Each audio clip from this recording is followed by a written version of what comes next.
Hey folks, how's it going? Thanks for checking the video out. I want to show you something today that made me feel a little bit silly because I've been recording some acoustic guitar for an artist and I was sort of agonising over which microphone to use because my C451s, the AKG ones, they both died on me at the same time, which was really, really handy.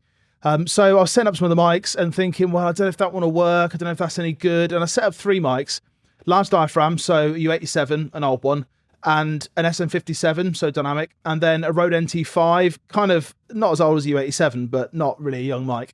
And it's a small diaphragm. So I've got 3, large diaphragm, small diaphragm, dynamic, best of all worlds. And I was thinking there was going to be a massive, massive difference. And I listened to it in solo and there was a pretty big difference. And then I listened to it in the mix and it all became really insignificant because I just couldn't tell a difference in the mix. It was ridiculous. So here's a really short example, all 3 mics soloed and in the mix.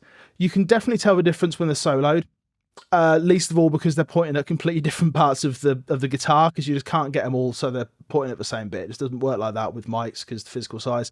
But in the mix, there's not enough difference to really make that much of a difference. You could probably EQ that or process that in some way to make it sound the way you want it to. So here's me being stupid, agonising over a load of microphones and not realising that in the mix doesn't really make a massive difference.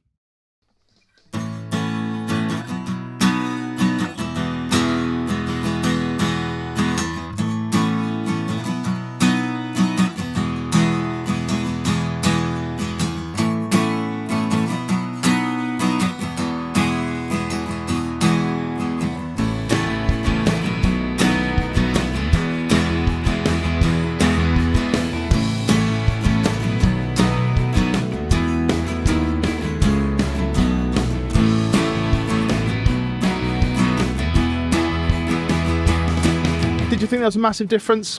I certainly didn't think there was a massive difference in the mix. Individually, soloed, yeah, definitely. But when I actually got into the mix, it just became about the song. It became about the part, and it became about the fact that there was an acoustic guitar there.